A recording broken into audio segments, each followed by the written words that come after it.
Look closer. A 15-year-old boy, an ordinary part-time job, delivering newspapers on his bike. Same route, same road, every single morning. September 2nd, early morning. He leaves right on time, papers in the bag, tires full of air. The last person to see him, a farmer in a pickup truck. After that, only fog. 1 hour later, his bicycle is found, leaning neatly against a wooden crate, perfectly upright. The bag, empty. Tire tracks run to the edge of the field. Then, stop. The dogs lose the scent. In the corn, 2 deep grooves, but no footprints, no scraps of fabric, no sound, no direction. Days later, an old case file is pulled. 8 years earlier, the same story. Another boy, the same road, the same mysterious green funnel. No answers then, no answers now. So think about this. Why do teenagers vanish here, always the same way?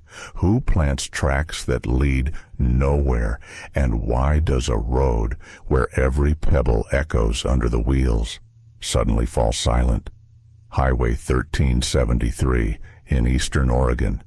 It cuts through a long field, then drops sharply into a hollow, where heavy fog settles every morning. Rangers call this stretch the Green Funnel, not without reason. The air is always damp. Light and sound seem to vanish here. Locals are used to it. If you drive through early, be ready. You won't see more than 20 meters ahead. In early September, the air stays around 9 degrees Celsius. The ground a little warmer. On the morning Lucas disappeared, dew covered the entire road. Water dripped from the corn stalks, and the place itself felt cut off from the rest of the world. For years, it hasn't had the kindest reputation, especially for anyone riding alone. Out here, it's rarely busy. At dawn, you only hear the first farmer trucks crunching over gravel. Any sound, any movement, swallowed instantly by the fog. Even a human voice fades after just a few dozen meters.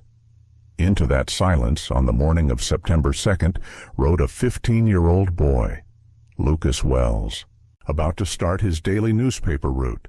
Lucas Wells, 15 years old. He'd been delivering the Union Tribune since spring. 167 centimeters tall. Thin, wiry, steady endurance. He ran long distances just for himself. His bike, a red Schwinn Courier, 26-inch wheels, fitted with a reinforced rack. On the frame, his canvas bag, number 404. It carried 90 newspaper bundles weighing about 18 kilos. Almost every day, the same ritual. 5:32 a.m. sharp. He picked up the papers at the depot, reset the odometer, pumped the tires, threw on the bag, then pedaled off into his 9-kilometer loop. He knew his job inside out. The route had to be done fast, drop the papers in every farm mailbox and be back before breakfast. For that, he made $27 a week. Good money for a teenager back then. And one more detail, through all of spring and summer, not once did he miss a deadline. No complaints, no delays. Lucas always finished on time, and his first call was to the newsroom, reporting the job complete. The first 2 kilometers, from the depot to the very first mailbox. Lucas usually covered them in about 6 minutes. Then came a gentle 3-kilometer downhill stretch. After that, the climb again. The loop was burned into his memory. Every turn, every dip. On that day, at 6:15 a.m., Farmer Edgar Nilsson was driving home after morning chores. And in the glow of his headlights, he saw it, a red bicycle frame flashing by. 2 kilometers from the depot, the newspapers still sticking out of the bag. Lucas was right on schedule. That was the last reliable sighting of him. After 6:20, the fog swallowed the hollow completely.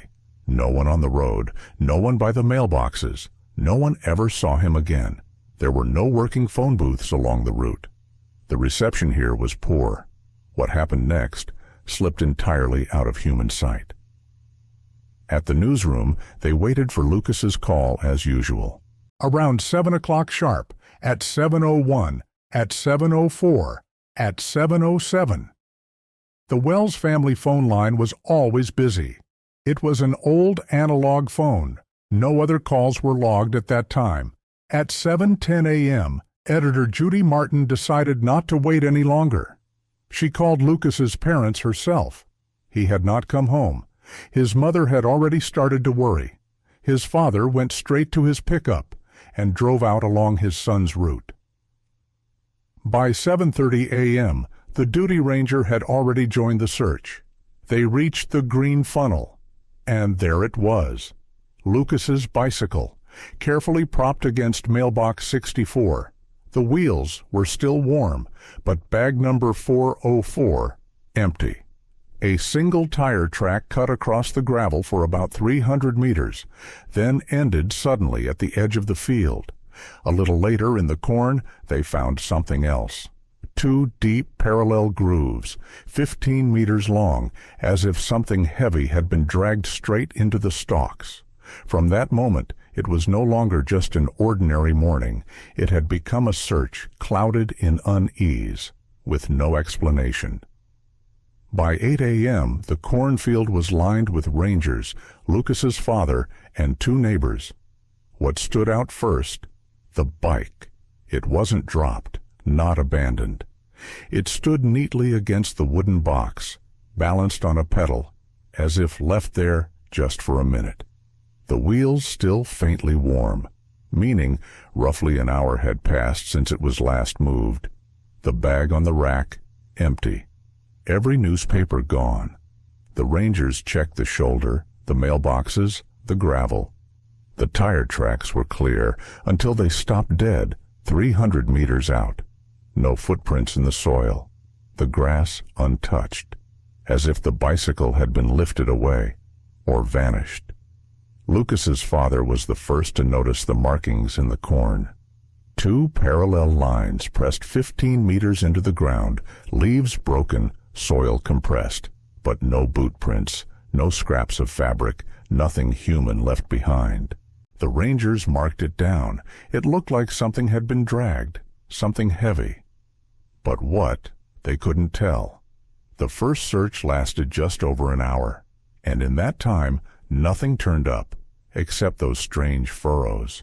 No sound, no footprints, not even torn fibers from a jacket or lace, the kind of trace usually snagged in a rush through the brush. For a place this remote, it was unusual. Even if someone had fallen or cut away from the route, the grass would have told the story. By 9 a.m., county police were already involved. The first 2 hours brought only panic, not for the officials, but for parents, for neighbors. In a small town, the disappearance of a boy is more than an incident. It's a shockwave. By 9 o'clock, almost everyone had heard, through calls to the newsroom, through the sight of patrol cars. The Wells family was already phoning friends, neighbors, anyone. No one had seen Lucas. No one knew anything. While police filed their report, Lucas's mother told them, the night before, he'd left his spare bike tube at home, his running shoes too. That morning, he took only what he needed for work. Family and neighbors insisted Lucas never left his route on his own. Too responsible, too focused. He wouldn't cut across fields, wouldn't stop as a joke. By then, his father had walked the cornfield edge several times. He noticed something unsettling. The bicycle, the bag, they looked as if the ride had ended suddenly, but nothing was overturned, nothing scattered. Even the rack was intact, no damage at all. That neatness frightened the family most of all. By noon, the search had turned into mass mobilization. Volunteers came, extra ranger patrols joined in. With more hands and more equipment, the sweep expanded. Not just the roadside now, but the field itself. Nearby farms, drainage ditches. One of the first new clues, 300 meters from where the bicycle was found, a lone bicycle track. Just one. pressed 3 centimeters deep into the soil. It led toward the field, then stopped, abruptly, as if the wheel had been lifted from the ground or sunk into the earth. In the corn, the ground told the same story. 2 pressed grooves running parallel, 15 meters long. Between them, nothing, no footprints, no scraps of clothing. It looked as if something had been dragged across the wet soil. But the grass and leaves remained untouched except along the furrows. Deeper in, near the edge of the field, another fragment was found. A rusty bicycle bell, its cable freshly broken. The rangers wondered, machinery? A sled? But no farmer reported anything missing, no broken tools, no tracks from farm equipment. By midday, it was clear. Every new clue only raised more questions. Nothing added up. Officials photographed everything, cataloged everything, but no theory held. Meanwhile, people gathered, families, farmers, curious neighbors, some on foot, some by car, others just watching from a distance. Volunteers pointed out something strange in the corn. Along the grooves, stalks were snapped, all at the same height, as if something heavy had passed in a straight line. Dust on the leaves had been freshly brushed off, and under the stalks, dew still clung in drops, even though the rest of the field had already dried in the morning sun. At the same time, the town itself was on edge. That Wednesday, nearly a third of families never got their morning paper. Mailboxes stood empty. People began calling the newsroom, calling the sheriff, asking why patrol cars lined the highway. By noon, the panic was spreading. More than 50 volunteers were involved in the search. Some were neighbors. Others had driven in from the next county. A few even skipped work to join. For a small town, it became an event. Rumors moved from street to street. Everyone felt the need to help, or at least share another theory about what happened on that silent September morning. Then came the first strange witness account. A farmer from the next property, Thomas Little, told investigators. Around 5:20 a.m., he heard it. Fast footsteps on gravel. Inside his house, getting ready for work, he stepped to the window. But through the thick fog, he saw nothing. The sound was sharp, urgent, like someone running in sneakers. And then, within seconds, it stopped. Completely. Later, during questioning, Liddell insisted, no flashlight, no voices, only that short, rhythmic pounding of feet. The detail didn't change the course of the search, but it went into the report. Neighbors speculated, was it Lucas himself, or someone else, moving the route earlier than usual? Yet no one else confirmed hearing footsteps. No one claimed to see a figure in the fog. And in the case files, no further reports of sounds appeared, until the moment Lucas vanished. The rangers noted Liddell's testimony didn't contradict the timeline. Yes, Lucas could have been there at that moment, but the detail was out of step with his usual routine. Another small strangeness that never found an explanation. Just one more thread in a growing pattern. During the search, someone remembered. Almost 8 years earlier, another boy had vanished on this very stretch. Mark Brandon, 14 years old. That disappearance had shaken the town. He too was on his bike, delivering the morning paper. He too vanished near the cornfield. The old file was pulled from the archive, and the pieces were familiar. The bicycle, neatly set aside, a bag left empty beside it, tire tracks running just a short distance, then ending abruptly. The police file held little more. Neighbor interviews, empty searches in the field, no witnesses, no answers. It was almost a mirror image of Lucas's case. Only one difference. In 1979, Mark disappeared during a heavy downpour. Not fog. For locals, the echo was chilling. 2 boys, 1 road, the same vanishing, 8 years apart. Journalists and volunteers raised the alarm again. 2 disappearances here could no longer be dismissed as chance. The story reached the papers. Parents demanded answers from the sheriff, from the rangers. In diners, in cafes, on street corners, the same question. Was there something in the road, in the field, that ordinary searches could never uncover? The old case had returned, and with it, a rising fear among parents. When volunteer sweeps turned up nothing, experts were called in. County forensic teams arrived to examine the site. Their first focus, that single bike track found 300 meters from Lucas's bicycle. Tests revealed the tread pattern belonged to a popular BMX model, the Redline III. But Lucas didn't ride BMX. His bike was a Schwinn Courier. The tread didn't match his tire. It belonged to someone else, which meant, in those pre-dawn hours, there may have been another bike on that road. From the photos and plaster casts, one thing was clear.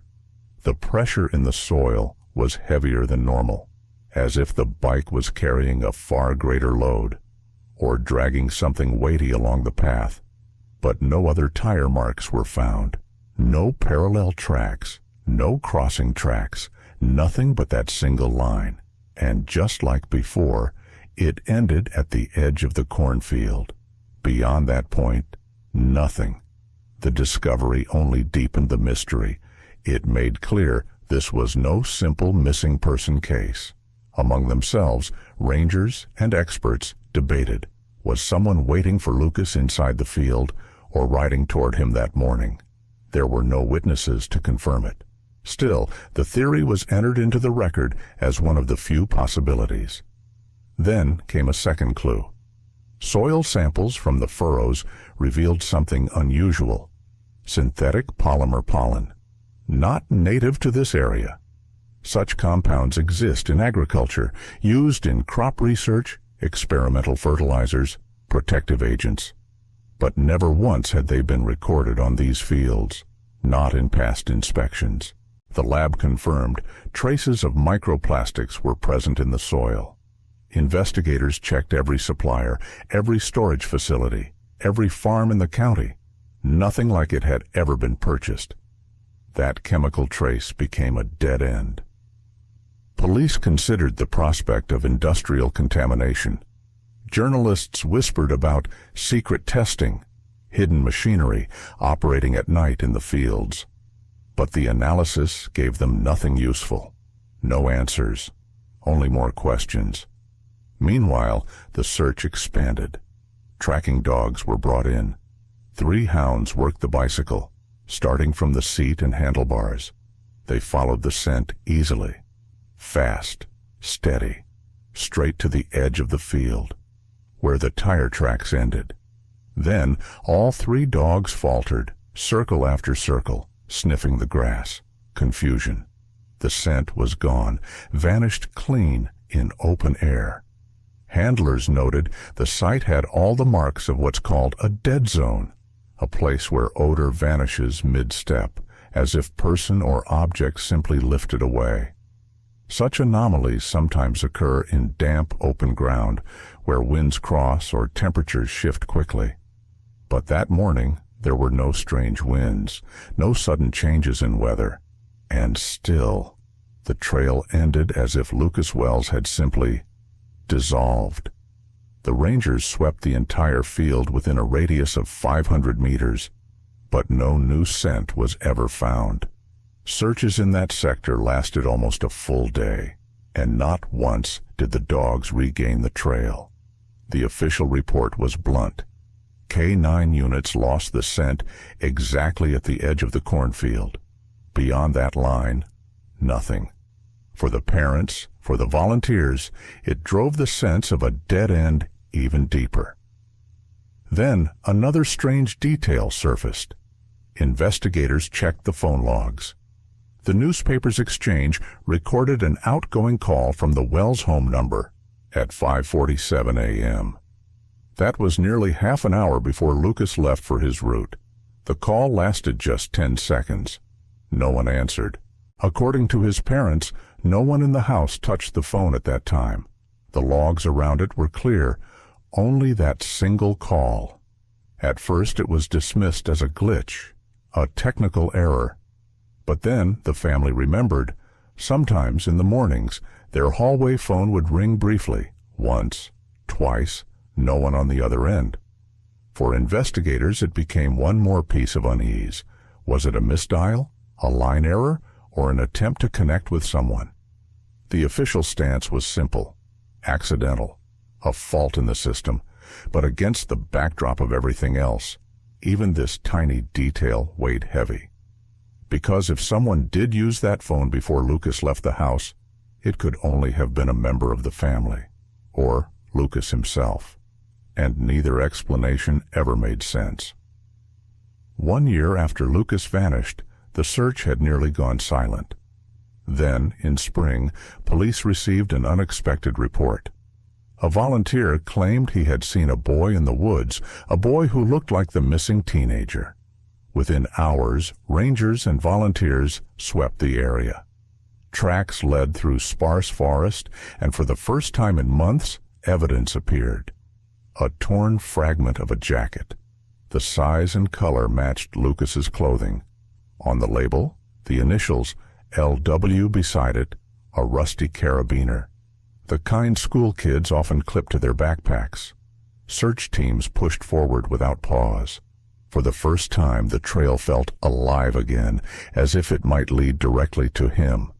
New K-9 units were called in, even specialists from the next state joined. A faint trail was found in the damp earth, a strip of grass bent flat, stretching from the field toward the creek. Hope resurfaced. Parents, neighbors, the entire county felt it. After a full year, it finally seemed possible. Lucas might be found, or at least the truth of what happened to him. For 3 days, the effort continued without rest. Teams scoured the forest, the creek, the marshland. The dogs caught scent more than once, but every time it dissolved at the edge of the swamp by the creek. No other items surfaced, no footprints, no note, no answers. Lab results offered only one conclusion.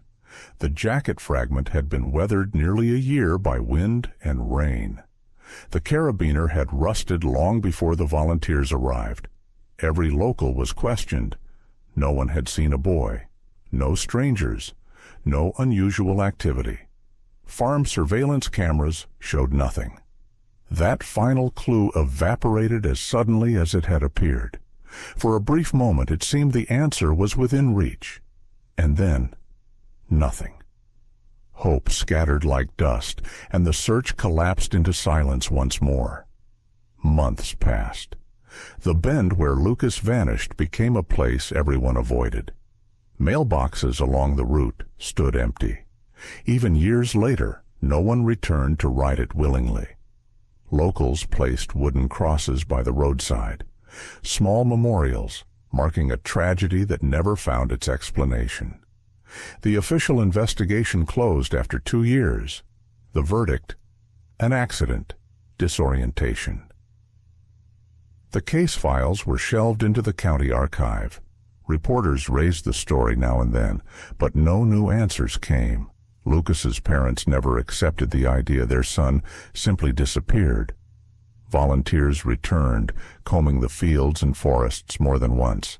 Every time, nothing. Today, the story of newspaper bag number 404 remains one of the county's darkest mysteries. For new delivery boys, that road is still a black spot on the map.